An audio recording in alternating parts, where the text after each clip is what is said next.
Let's get it in Rambo.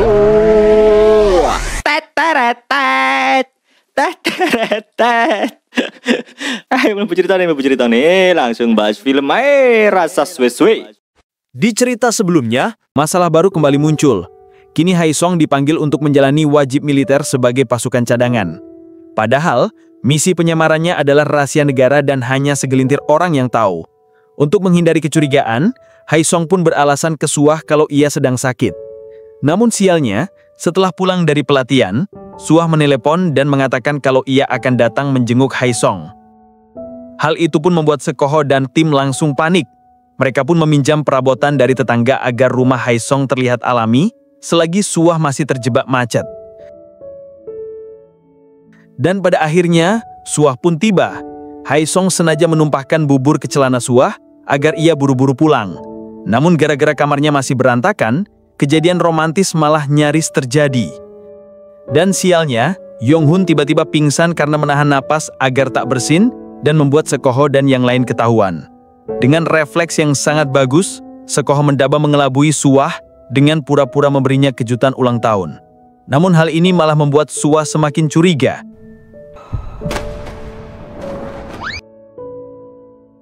Cerita berlanjut. Keesokan harinya, semua murid menjalani ujian. Haesong berjuang mati-matian demi memenuhi syarat menjadi anggota OSIS. Saat itu Haesong tak menyadari kalau Suah masih terus memperhatikannya dengan tatapan curiga.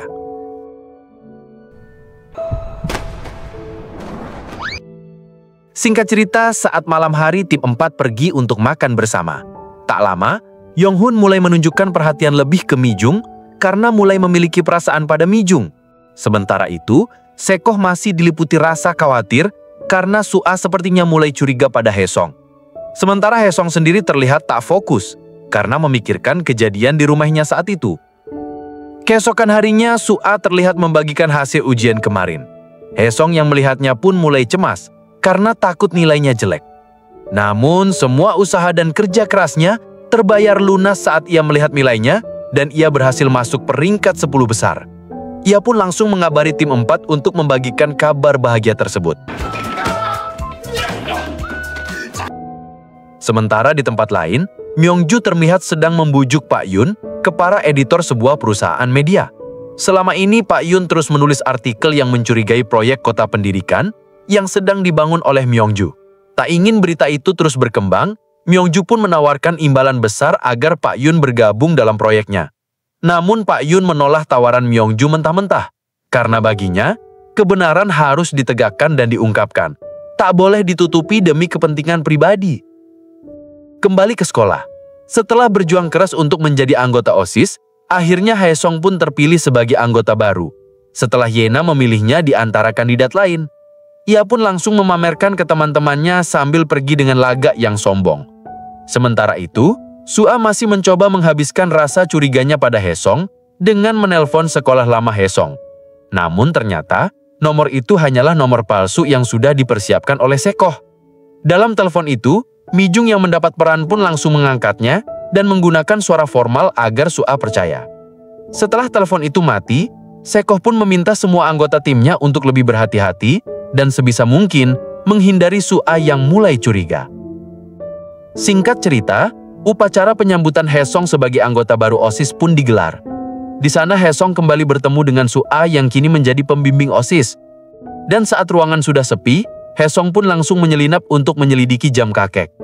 Namun lagi-lagi aksinya ketahuan oleh Yena dan Yujung yang malah mengundangnya makan malam untuk menyambut kedatangannya sebagai anggota baru.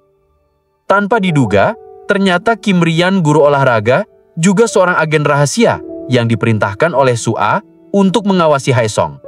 Saat itu Suah mengirim Kim Rian ke restoran tempat Haesong kerja part-time untuk mencari hal-hal mencurigakan di sana. Namun untungnya, tim 4 berhasil menyadarinya dan dengan cepat memainkan peran mereka sebagai bos dan karyawan restoran. Malam hari pun tiba. Haesong hadir untuk memenuhi undangan Yena, ditemani Yujung yang turut hadir. Di sana akhirnya Haesong tahu kalau Yena memperlakukan Yujung seperti pelayannya. Mengetahui itu, Haesong pun langsung kesal. Dan saat Yena pulang duluan, cekcok antara kakak dan adik pun tak terhindarkan setelah Haesong mengetahui rahasia Yujung selama ini. Akan tetapi Yujung menjawab dengan tenang kalau semua ini adalah pilihannya sendiri agar bisa bersekolah dengan tenang, meskipun ia harus merendahkan diri di hadapan Yena. Karena faktanya, Yujung tak memenuhi persyaratan untuk menjadi anggota OSIS, dan Yena memberinya hak khusus asalkan Yujung bersedia menjadi pelayannya. Singkat cerita, Haesong diam-diam memasuki ruang OSIS, dan akhirnya kunci yang ditemukan di gedung tua beberapa waktu lalu menemukan wadahnya. Jam kakek itu pun benar-benar terbuka. Namun sayangnya, Haesong tak menemukan petunjuk apapun. Sampai tak lama kemudian, perhatiannya teralihkan pada secarik kertas yang dimasukkan dari bawah pintu. Dan setelah dibaca, Haesong pun terkejut karena ada seseorang yang mengetahui identitas asli Haesong sebagai agen intelijen. Keesokan harinya, Sekoh dan Haesong pun langsung melaporkan hal tersebut pada Hyungbae. Mendengar itu, Hyungbae pun langsung menghentikan sebagian misi Haesong dan memintanya untuk lebih berhati-hati dan mencari tahu siapa pengirim surat tersebut. Di tempat lain, Myongju juga mengetahui kejadian ini dan telah memerintahkan Jaemun untuk menghapus rekaman CCTV saat Haesong menyelinap. Namun sampai saat ini, belum diketahui alasan pasti kenapa Myongju melakukan hal tersebut. Sementara di tempat lain, Su'a sedang membereskan berkas anggaran sekolah dan tanpa sengaja menemukan antologi Dewan Siswa beberapa tahun lalu. Tak disangka, ternyata dalam buku itu terdapat foto ayah Haesong, lengkap dengan tulisan tangan Su'a yang menunjukkan kalau mereka saling mengenal. Malam harinya, Haesong menerima telepon dari orang yang mengirim surat tersebut. Di sana, ia meminta Haesong untuk bertemu dengannya di sekolah malam itu juga.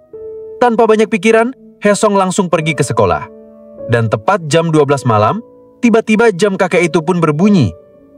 Akan tetapi saat Haesong akan melangkahkan kakinya lebih jauh dan menemukan sebuah buku yang dulu pernah dihadiahkan untuk ayahnya sendiri. Karena faktanya, saat Haesong sampai di sekolah malam itu, ia tak sengaja melihat Pak Satpam sedang berkelahi dengan seorang pria bermasker. Di tengah pergulatan tersebut, pria bermasker itu melempar Pak Satpam hingga akhirnya meninggal dunia. Melihat hal ini, Haesong langsung mengejarnya dan terlibat baku hantam dengan pria bermasker tersebut. Namun sayangnya, pria bermasker berhasil kabur sebelum Haesong bisa menghentikannya. Dan tanpa diduga, ternyata pria itu adalah tangan kanan Myongju yang diperintahkan untuk mencari dan mengambil buku catatan ayah Haesong. Dan beruntungnya, buku itu berhasil ditemukan oleh Haesong secara tak sengaja. Keesokan harinya, Haesong langsung menemui Hyungbae dengan amarah berkobar. Sambil menunjukkan buku catatan ayahnya, Haesong bertanya dengan nada kesal, kenapa buku catatan sang ayah bisa ada di Byungmun High School. Dari situlah kenyataan pahit pun mulai terungkap. Ternyata, ayah Haesong pernah menjalani misi penyamaran 22 tahun lalu di sekolah yang sama, dengan tujuannya sama persis seperti yang sedang dilakukan Haesong saat ini. Haesong pun sangat marah. Selama 22 tahun, ia hidup tanpa tahu kebenaran tentang hilangnya sang ayah, karena fakta ini telah ditutupi oleh NIS sendiri. Beruntungnya, Seokho datang di waktu yang tepat sebelum Haesong benar-benar kehilangan kendali. Seokho mencoba meredakan amar Haesong, namun Haesong yang sudah terlanjur kecewa memutuskan untuk mundur dari misi penyamaran ini. Hingga sesampainya di rumah, Haesong masih terlarut dalam kesedihan, mengenang sang ayah sambil memegang erat buku catatan yang menjadi satu-satunya peninggalan ayahnya. Keesokan harinya, di markas Tim 4, suasana semakin kacau setelah Haesong mundur dari misi. Di tengah kefrustrasian mereka, tiba-tiba Haesong muncul dan mengumumkan kalau ia akan kembali bergabung. Namun kali ini tujuannya bukan lagi mencari emas, melainkan mengungkap kebenaran di balik hilangnya sang ayah. Setelah kembali ke sekolah, Haesong langsung menuju ruang OSIS untuk melanjutkan penyelidikannya sesuai dengan petunjuk dalam buku catatan sang ayah. Dengan bantuan buku itu, Haesong pun berhasil mendapatkan petunjuk dari jam kakek dan merekam nada-nada piano yang sering terdengar dari jam itu. Tak lama kemudian, Su'a muncul dan mengaku kalau ia melihat semua kejadian malam itu. Ternyata, saat itu Su'a sedang lembur dan tak sengaja mendengar suara gaduh dari luar. Karena penasaran, ia pun mencari sumber suara tersebut dan melihat langsung pertarungan antara Haesong dan pria bertopeng. Dan karena sudah tak bisa mengelak lagi, Haesong pun akhirnya mengatakan identitasnya. Saat malamnya, Tim 4 kembali berkumpul di markas rahasia untuk membahas hasil penyelidikan mereka. Di sini, Haesong memperdengarkan nada-nada piano yang direkam dari jam KT. Dan ternyata nada itu adalah himne Byungmun High School. Haesong juga menduga kalau nada-nada tersebut berhubungan dengan misteri lain di Byungmun High School, yaitu misteri piano usang yang disebut dalam buku catatan sang ayah. Selain itu, Haesong juga mengumumkan kalau Su'a telah mengetahui identitas aslinya sebagai agen intelijen. Mendengar itu, semua anggota tim 4 pun marah, karena Haesong baru saja mengancam keamanan misi dengan membongkar rahasia ke orang sipil. Seok-ho pun menyuruh Haesong untuk menemui Su'a, bersujud minta maaf, lalu meminta baik-baik agar Su'a tetap menjaga rahasia tersebut. Tanpa pikir panjang, Haesong langsung pergi menemui Su'a dan melakukan apa yang diperintahkan oleh Kapten Seok-ho. Meski awalnya Su'a marah-marah, akhirnya ia bersedia membantu Haesong. Itu semua karena kalau misi ini berhasil, maka Su'a bisa menjadi guru tetap di Byungmun High School. Namun Haesong juga mengingatkan kalau misi ini sangat berbahaya bagi keselamatan dirinya. Haesong pun berjanji akan melindungi jiwa dan raganya sepenuh hati. Di tempat lain, Myongju kini bertemu dengan seseorang, dan orang tersebutlah yang memberinya sebuah berkas file riwayat hidup Pak Satpam. Disinilah fakta baru terungkap kalau ternyata Pak Satpam adalah mantan agen NIS yang juga mengenal ayah Haesong. Bahkan Pak Satpam pun sebenarnya berniat mengungkap kebenaran di balik hilangnya ayah Haesong. Namun sayangnya, ia harus kehilangan nyawa di tangan Myongju sebelum berhasil membongkar semua fakta tersebut. Hari pun berganti. Di sekolah, Haesong melanjutkan penyelidikannya dengan pergi ke sebuah ruangan untuk mencari piano sesuai dengan petunjuk dalam buku catatan sang ayah. Dalam buku itu tertulis mitos cerita hantu ketiga. Konon ada pasangan murid klub piano yang selalu bermain berdua. Sampai suatu hari, sang cewek hamil, tapi pacarnya menolak bertanggung jawab.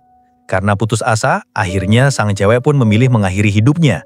Sejak saat itu, setiap kali si cowok bermain piano sendirian, arwah mantan kekasihnya selalu mendatanginya. Sampai, tiba-tiba Su'a memberitahu kalau piano yang dicari Haesong ternyata berada di kantor Myongju. Akan tetapi Su'a tak kehibasan ide. Ia punya ide agar Haesong bisa menyelinap ke sana. Tak lama lagi, sekolah akan mengadakan acara besar yang mengundang tokoh penting dan alumni Byungmun High School. Dan kebetulan seluruh anggota OSIS diperbolehkan hadir. Sayangnya Haesong masih dalam masa scoring karena bolos beberapa waktu lalu, jadi ia tak bisa ikut acara itu. Su'a pun akan menyarankan Haesong untuk mengikuti seleksi menjadi brand ambasador sekolah. Kalau menang, ia bisa bebas dari scoring dan berhak menghadiri acara tersebut. Keesokan harinya, Su'a pun langsung membawa Haesong ke sesi photoshoot. Namun Haesong malah mati gaya dan berpose kaku.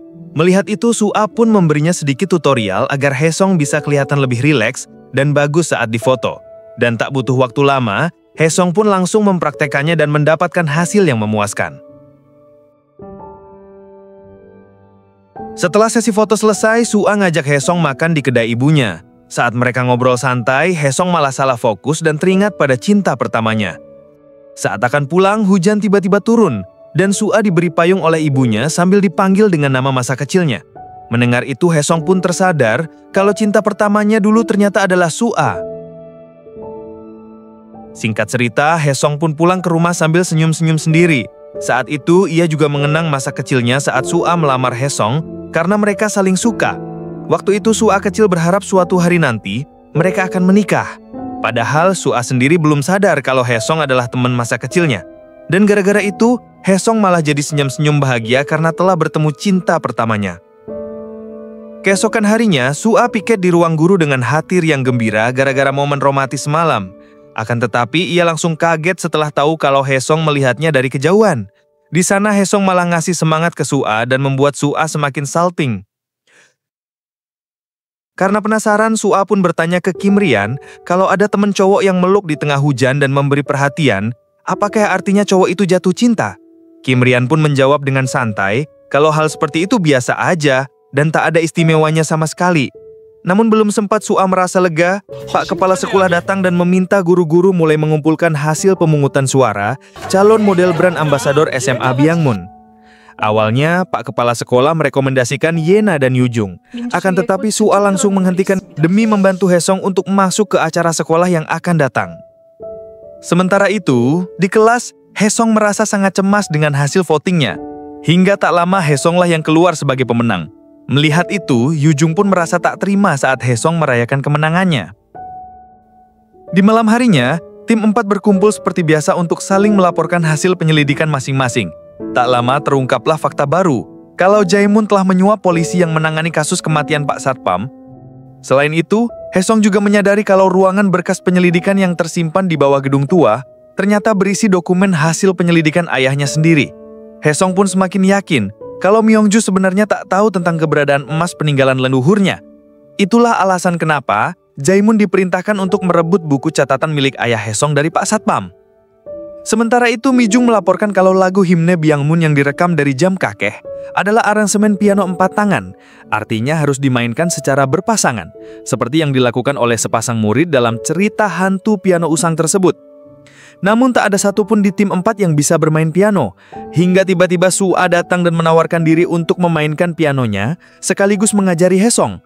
Karena tak ada pilihan lain, Sek-ho pun menyetujuinya dan memberikan gelar kehormatan kepada Sua sebagai kartu rahasia dari agen rahasia. Tak lama setelah itu, Sua pun mulai menceritakan alasannya kenapa ia sangat ingin menjadi guru tetap. Ternyata dulu ia pernah berjanji pada murid pertamanya, yang entah hilang atau meninggal, kalau suatu hari nanti ia akan menjadi guru tetap. Setelah percakapan itu, Hae-sung mulai tak bisa lagi bohong pada perasaannya sendiri. Hatinya mulai goyah karena Sua, apalagi saat Sua nelpon dan memberi info kalau Jae-moon terlihat sedang di perpustakaan. Kehadiran Jae-moon memang sudah ditunggu-tunggu karena ruangan Myung-ju hanya bisa dibuka dengan sidik jari Myung-ju atau Jae-moon. Untuk mendapatkan sidik jari Jae-moon, Sua pun memberanikan diri berpura-pura meminjam buku yang sedang dipegang oleh Jae-moon. Setelah berhasil mendapatkannya, Hae-sung pun langsung mencoba mengkloning sidik jari tersebut. Akan tetapi, ia malah gagal fokus saat melihat Sua yang berdiri di sampingnya.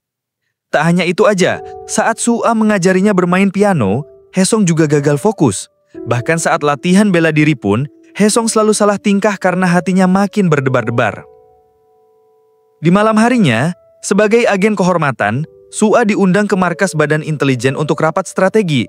Mereka menyusun rencana untuk menyusup ke kantor Myung-ju saat acara besar sekolah. Karena pengamanan ekstra ketat, Yung-hun akan menyamar sebagai pelayan untuk mengalihkan perhatian. Sementara Mi-jung bertugas menghapus data keluar masuk ruangan Myung-ju saat Hae-sung dan Sua menyelip masuk. Setelah rencana matang, mereka pun pergi ke acara sekolah untuk melancarkan misi.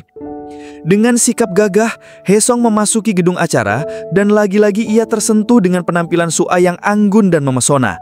Namun sayangnya, bukannya mengalihkan perhatian tamu, Mi-jung dan Yung-hun malah asik makan sampai Sek-ho naik darah. Dan sebagai antisipasi, Hae-sung memberi Sua sebuah kalung dengan kamera tersembunyi dan bius kecil sebagai alat darurat. Ia pun berjanji akan melindungi Sua dengan sekuat jiwa dan raga. Beberapa saat kemudian, Myung-ju pergi ke ruangan tertutup bersama tamu penting untuk melakukan sesi pesta tertutup. Hae-sung dan Sua pun mulai beraksi saat Yong-hun memadamkan listrik. Namun sayangnya, listrik kembali menyala lebih cepat karena Jae-moon sangat sigap. Dan apesnya lagi, pintu ruangan Myung-ju tak bisa dibuka karena sidik jari yang dikloning tak terduplikasi dengan sempurna. Akhirnya Mi-jung dan Yong-hun pun pergi ke lokasi untuk mengalihkan perhatian agar Hae-sung dan Sua bisa kabur.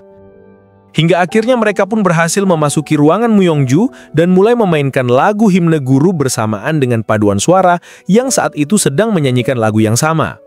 Saat itulah Hae-sung menyadari kalau beberapa tuts piano tak berfungsi. Setelah selesai memainkan lagu tersebut, ternyata tidak terjadi apa-apa. Dan karena waktu sudah mepet, mereka pun segera keluar untuk mengamankan diri. Akan tetapi, Hae-sung menyempatkan diri untuk menghapus rekaman CCTV di laptop Myung-ju. Namun siapa sangka, Hae-sung malah menemukan sebuah file rahasia berisi informasi tentang operasi penyamaran agen NIS di Byung-moon High School. Bahkan informasi tentangnya pun ada di sana.